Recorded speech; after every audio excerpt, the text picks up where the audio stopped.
சுச்சக்கர வரதாச்சாரியம் சுத்தசத்வ குருத்தமம் ஸ்ரீநிதி ராகவம் வந்தே ஹியபார கருணாகரம். கவசம் கனெக்ட் நேயர்களுக்கு நமஸ்காரம்.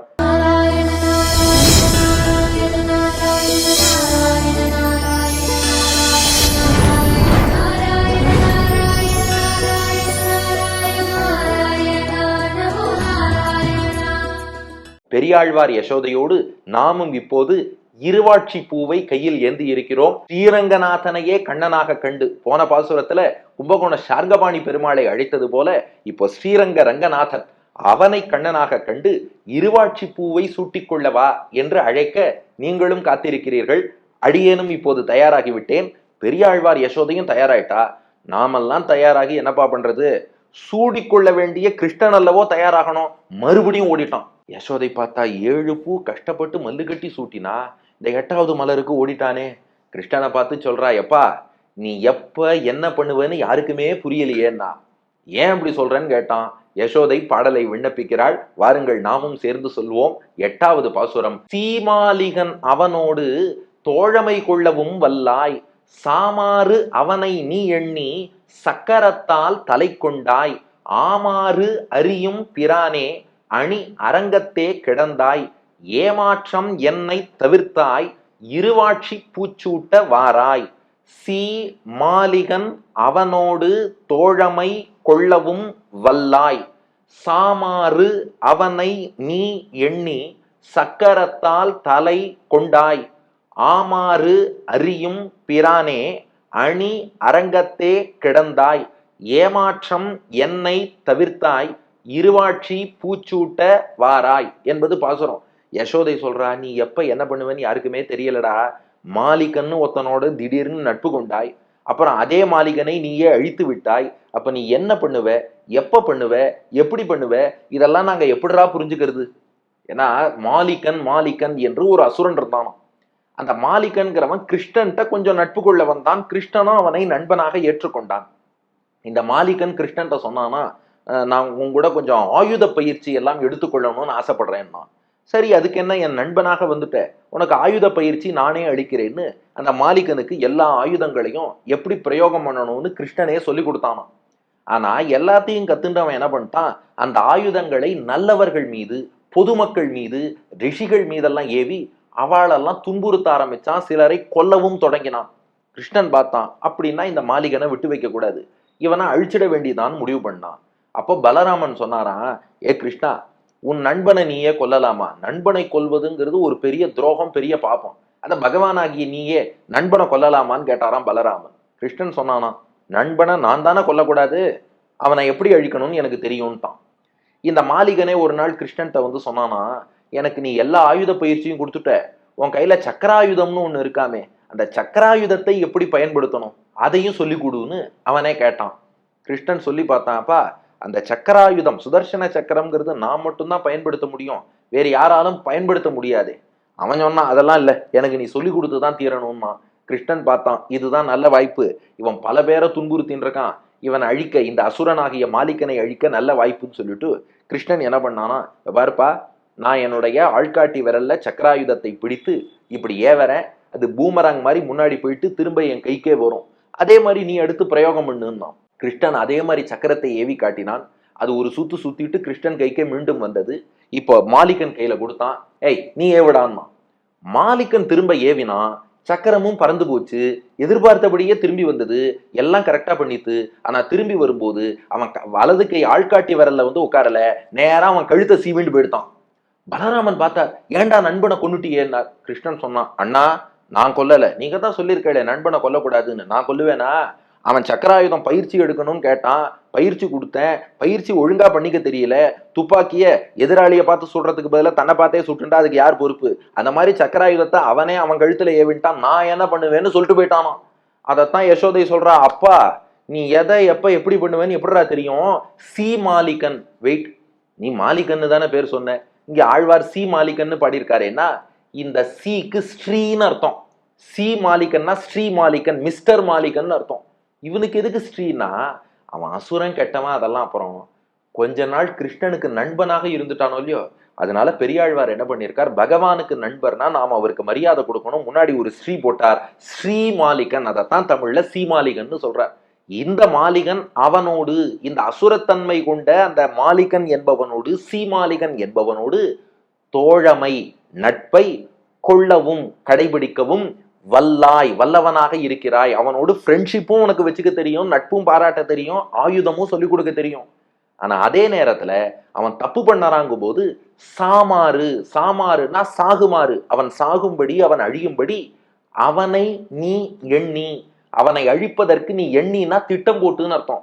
நாம கொன்ன மாதிரி இருக்கக்கூடாது, ஆளும் அழியணும், அது அவனா செத்து போன மாதிரி இருக்கணும்.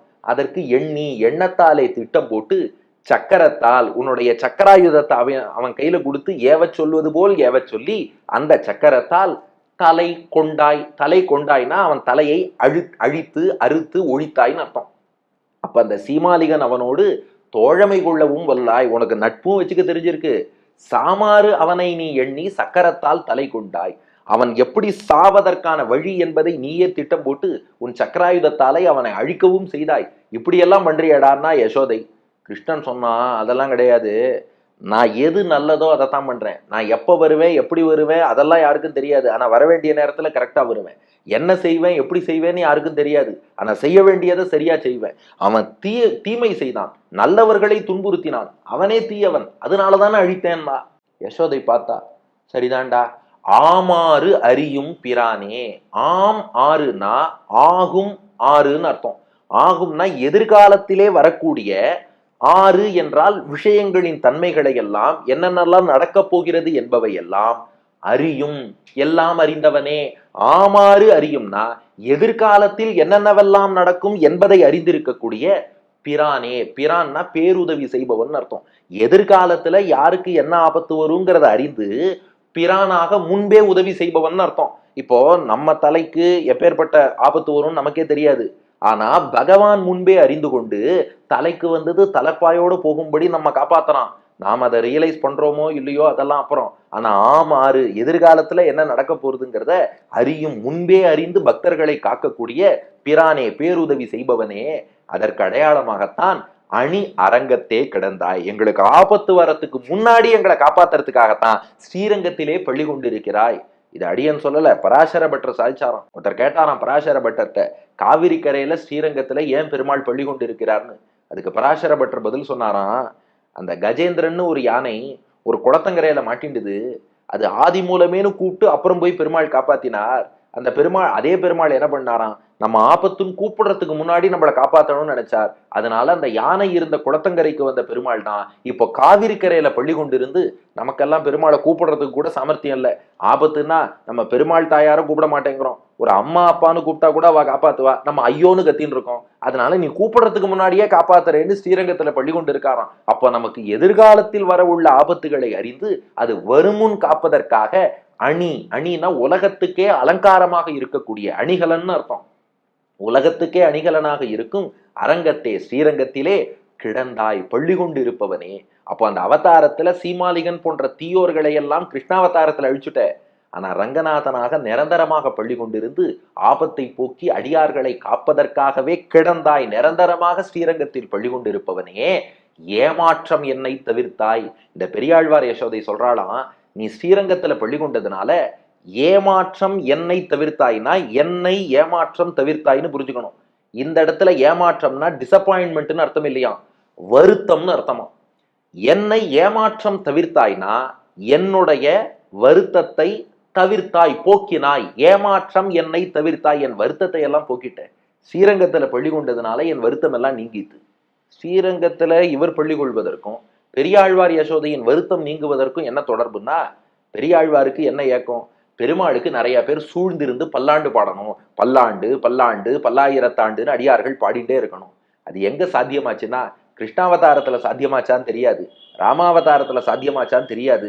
ஆனா எப்ப ஸ்ரீரங்கத்துல வந்து பள்ளி கொண்டாரோ பல பல அடியார்கள் அந்த ரங்கநாதனை சூழ்ந்திருந்து பல்லாண்டு பல்லாண்டு பல்லாண்டு பல்லாண்டுன்னு பாடிக்கொண்டே இருப்பதாலே இப்ப பெருமாளுக்கு மங்களாசாசனம் செய்ய பல்லாண்டு பாட பக்தர்கள் கிடைத்து விட்டார்கள். அதனால பெரியாழ்வாருடைய வருத்தமாகிய ஏமாற்றம் தீர்ந்து விட்டதாம்.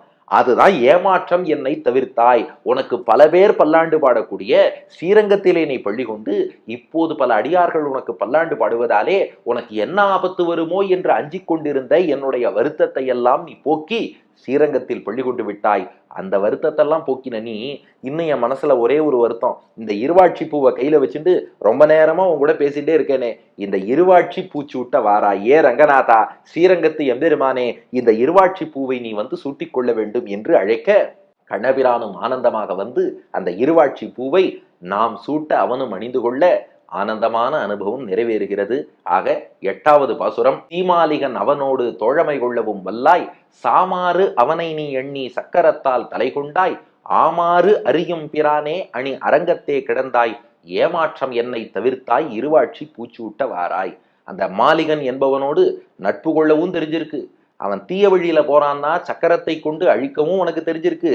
எதிர்காலத்துல என்ன நடக்கும் தெரிஞ்சு எங்களை காப்பவனே, காப்பதற்காகவே ஸ்ரீரங்கத்தில் வந்து பள்ளி கொண்டவனே, அங்க பள்ளி கொண்டதால் உனக்கு எல்லோரும் பல்லாண்டு பாட அதனால் என் வருத்தத்தை தீர்த்தவனே, இந்த இருவாட்சி பூவையும் சூட்டிக்கொள் என்று அழைக்க அவனும் சூட்டிக்கொள்கிறான் என்பது 8வது பாசுரத்தின் அனுபவம்.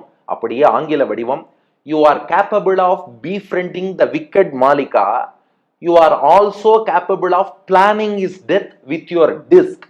Oh, the one that knows the future, oh, the one lying in Srirangam to protect us, oh, the one that removed my sorrows, come and adorn yourself with champak jasmine. ஆங்கிலத்துல சம்பக் ஜாஸ்மின்னு சொல்றா இந்த இருவாட்சி பூவை.